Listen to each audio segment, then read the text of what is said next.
Picture this. It's Thanksgiving afternoon. The table is set.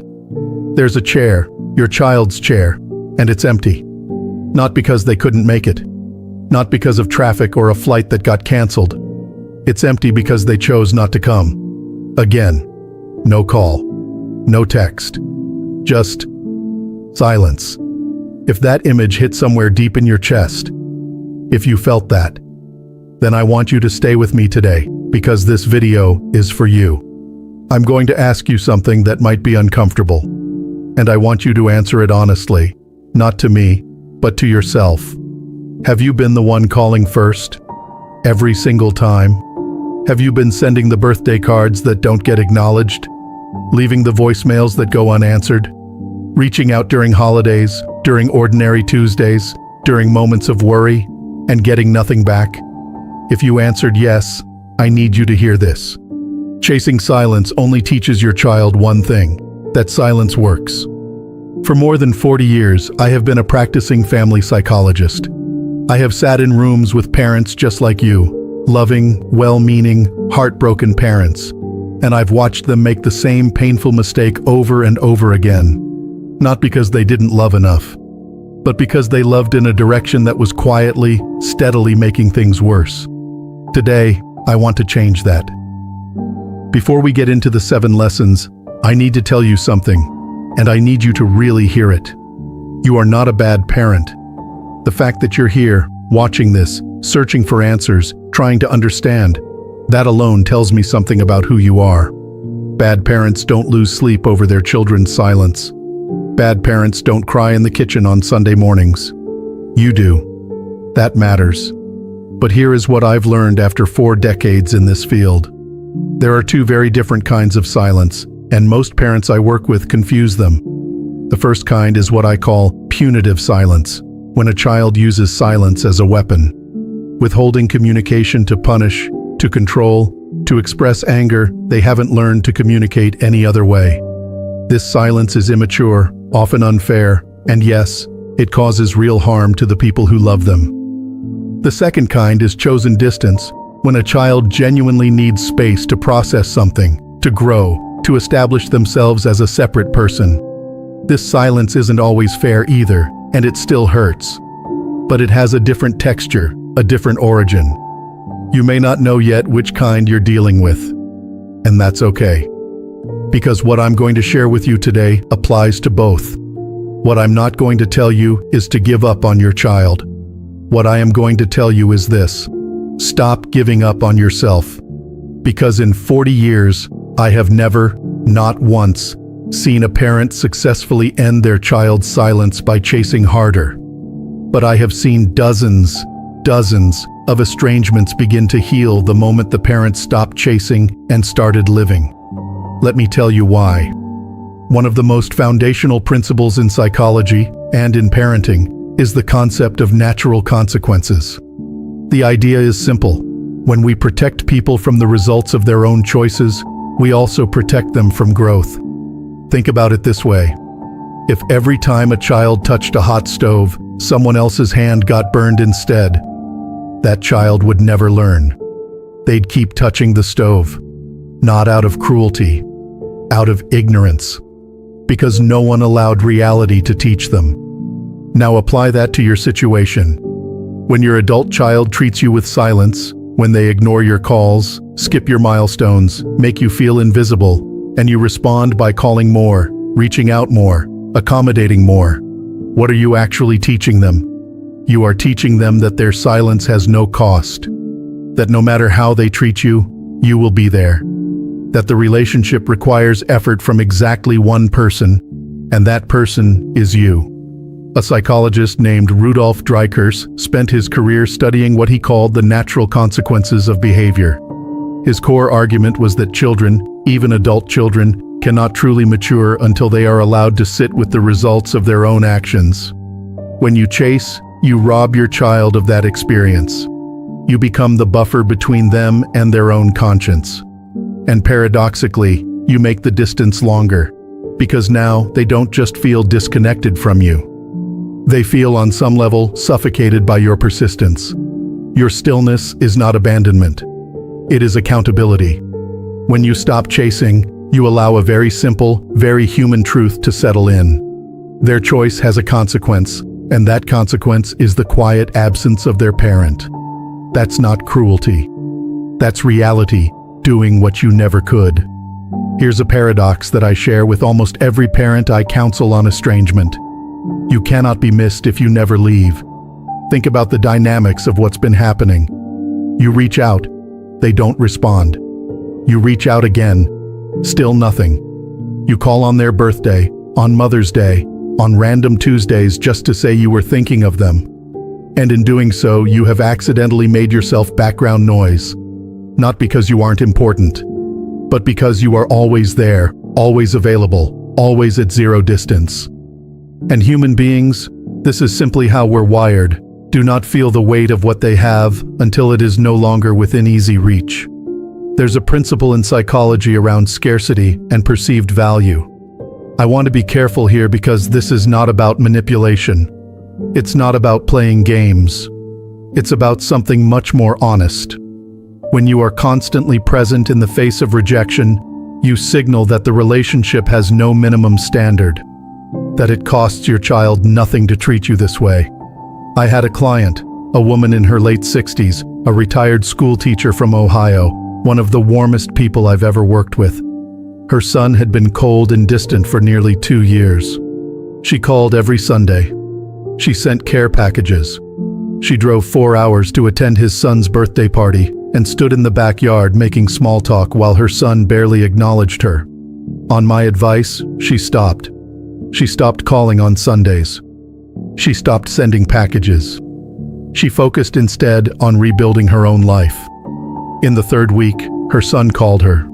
Not because she had punished him, not because she had said anything cutting or dramatic, but because for the first time in 2 years he noticed the silence on his end, and it bothered him. You cannot be missed if you never leave. Give them the space to miss you. I want to say something now that some of you may not expect from a psychologist, but I believe it is among the most important things I can offer you today. When you chase your child's attention relentlessly, you are not just hurting yourself. You may also be overwhelming them. I know. That sounds unfair. And in some ways it is. But let me explain. When a parent's emotional world revolves entirely around whether or not their child calls back, when every conversation eventually circles back to the estrangement, to the hurt, to please, just talk to me, the child, even an adult child, feels the weight of that. They begin to see you not as a person with a full life, but as a wound that requires their constant tending. And however much guilt they may feel, that role, the one responsible for their parents' happiness, is a role many adult children will actively flee from. What changes everything is when you stop orbiting around them and start living. Not performatively, not to make a point, but genuinely, because at 60, 70, 80 years old, you have earned the right to a rich, full, meaningful life that belongs entirely to you. Invest in your friendships. Pick up the hobby you abandoned 30 years ago. Travel somewhere you've always wanted to go. Volunteer for something that lights you up. Tend to your health with real intention. Do these things not to teach your child a lesson, but because you are a person of worth, and your life does not begin and end with their approval. And here is the extraordinary side effect. When your child eventually sees, through your posts, through mutual family members, through the occasional update, that you are genuinely living well, you transform in their eyes. You stop being the source of their guilt and become someone they are curious about, someone they might actually want to know. The most powerful message you can send is simply this: I am okay without you, and the door is still open. Guilt, in its healthy form, is one of the most constructive emotions a human being can experience. Guilt says, I did something that conflicts with my values. I caused harm to someone I care about. Something needs to change. But guilt can only do that work, that honest, reparative work, if we're allowed to sit with it. Here's what happens when you chase. Every time you reach out, every text, every voicemail, every gentle I just want to talk, you are, without meaning to, interrupting your child's process of sitting with their own conscience. You are offering them a release valve, a distraction, a way to feel irritated at your persistence rather than responsible for their choices. When you stop, that release valve closes. And the guilt, the real guilt, the kind that actually motivates change, has nowhere to go but inward. Now, I want to be very clear about something. I am not telling you to engineer your child's suffering. This is not about revenge. This is not about making them feel bad so that you feel powerful. What I am saying is that if your child has any love for you in their heart, and in most cases, despite everything they do, that love will surface more honestly when you stop making it easy to avoid it. Your silence is not cruelty. It is allowing the truth to do its own quiet work. Some of the most profound reconnections I've witnessed in my career began not with a dramatic conversation or a tearful phone call, but with a child lying awake at 3 a.m. in the absence of their parents' voice, finally, truly hearing their own. Let me ask you something directly. In the past year, maybe the past several years, who has initiated most of the contact in your relationship with your child? Who has remembered the important dates? Who has made the drive, bought the gift, extended the olive branch? If the honest answer is you, almost always, then there is something important I need to name for you today. Without meaning to, you have been teaching your child that your relationship is a one-directional arrangement. That love in your family flows one way. That maintenance of the relationship is your job and your job alone. Healthy relationships, whether between partners, between friends, or between parents and adult children, are built on bi-directional effort. Both people show up. Both people reach out. Both people make sacrifices. Not always equally, and not on a rigid schedule, but both. When one person carries the entire weight, what you have is not a relationship. It is a performance.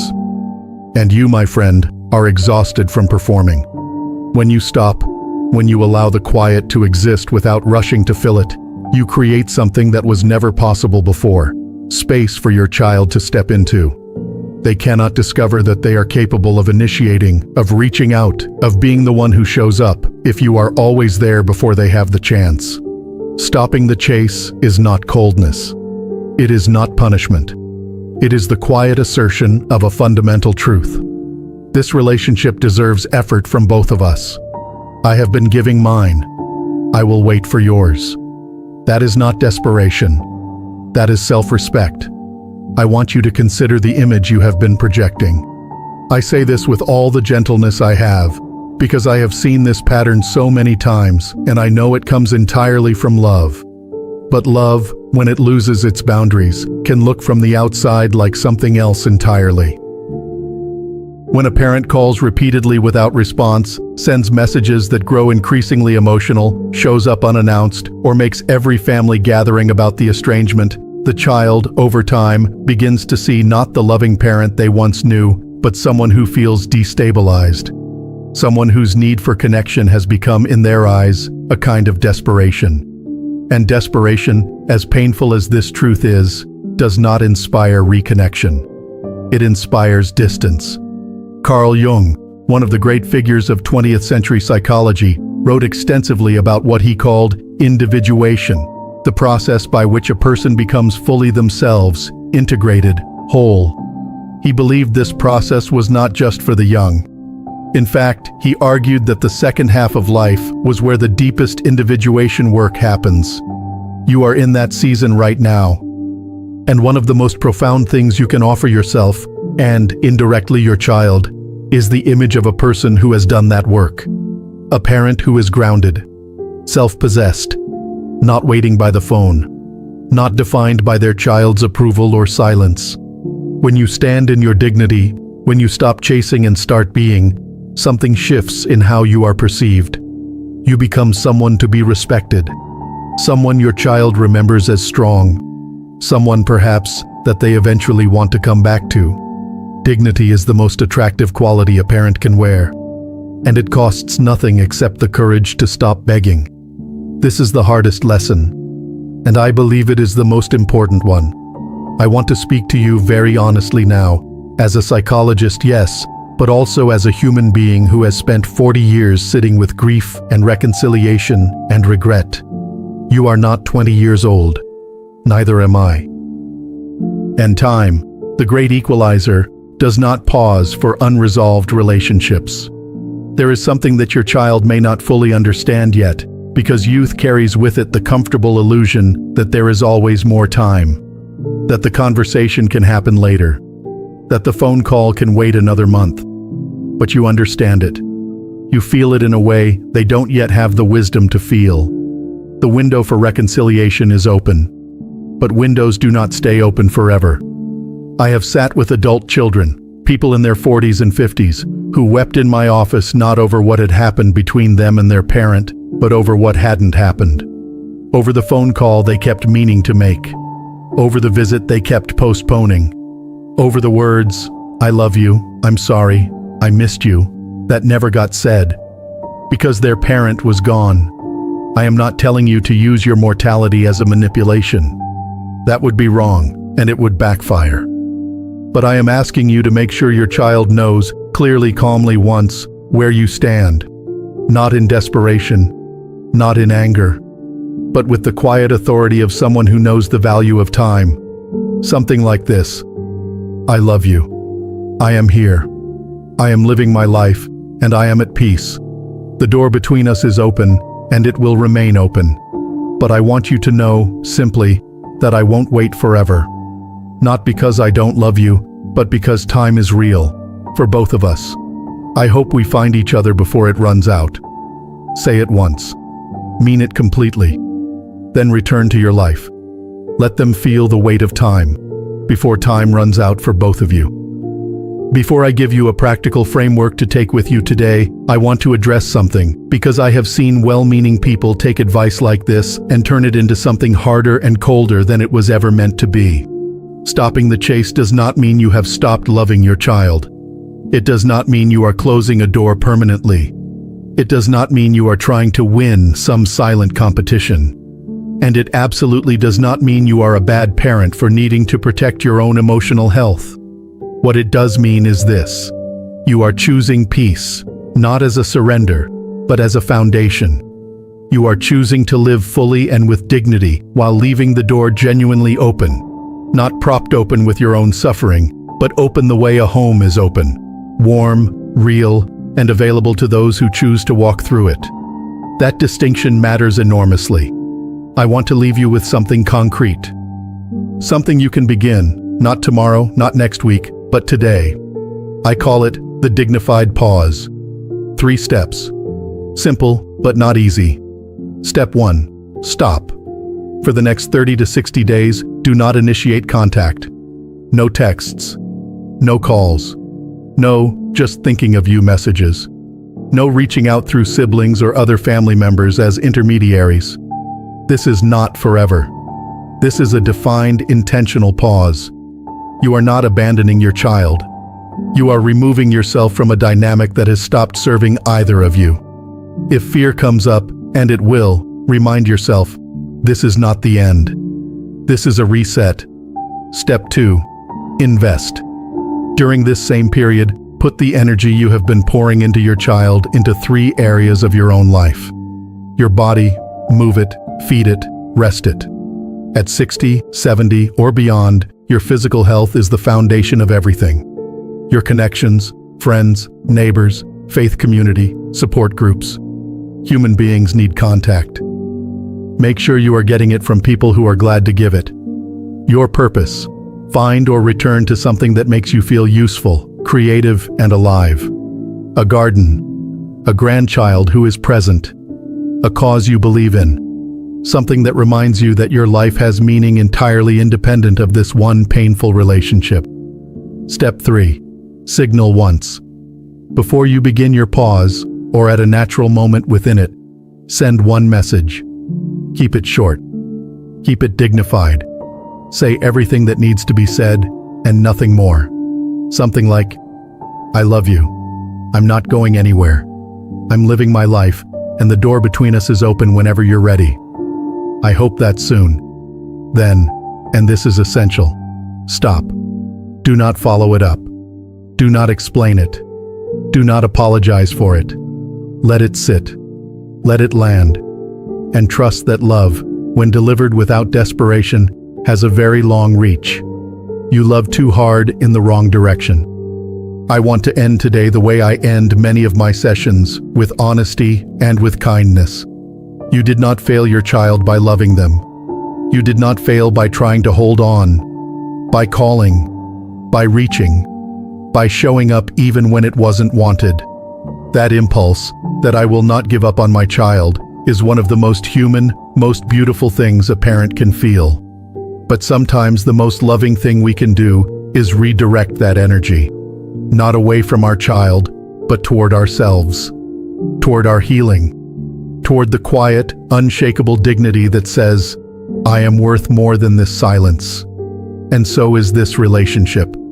In 40 years of practice, I have never met an adult child who regretted reconnecting with a parent who was still there, still loving, still standing in their own light. But I have met many, too many, who ran out of time. Don't let that be your story. Stop chasing, start living, leave the door open, and trust that love, real love, patient and dignified, has a way of finding its way home. If this video reached something real in you today, please leave a comment below. Tell me, which of these 7 lessons hit closest to home for you? You don't have to share the whole story. Just the number. Just one word. I read everything. If someone you know is carrying this particular kind of pain, a parent living in the silence of an estranged child, please share this with them. Sometimes the most generous thing we can do is simply say, you are not